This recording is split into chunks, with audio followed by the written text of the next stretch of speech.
90 degrees in your knee. So if you're too close, you're not getting 90 degrees in your hip. So you want 90 degrees in your knee and hip. So scoot away from the wall enough to a point where that's what you get.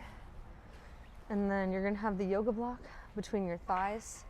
Here we're gonna focus on our breathing. So you wanna make sure here that there's no space between your back and the ground, because then that means my ribs are likely flaring and my lower back is overarched, which we don't want. So you're gonna tuck your hips under to shift your hips this way. So then that way we can engage our core and our ribs are no longer flaring, they're now tucked in. Here we're gonna focus on, I'm gonna get a little closer to the wall. Here we're gonna focus on proper breathing. So what I want you to do is inhale, keeping your ribs down and engaged, and so you're breathing into your stomach, and then you're gonna exhale, squeeze and create tension against the block and engaging your core at the same time. So you will feel like yourself pushing into the floor. Just have them straight up in front of you. So inhale, exhale, squeeze, creating tension.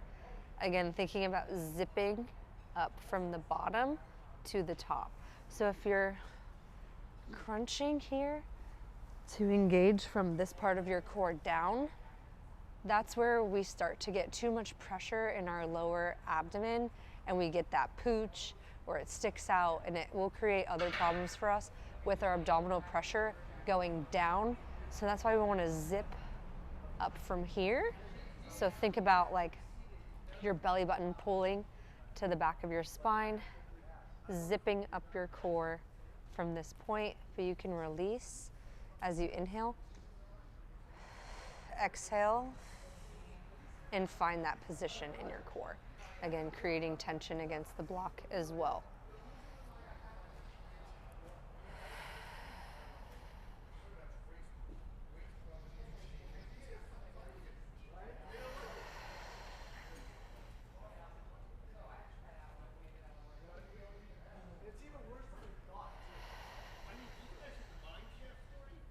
It might take a second to be able to do everything all at once. So if it feels better to just focus on your core for now, then don't worry about creating tension against the block. It'll just be there. So then that way you don't we just want to create some space for your trunk.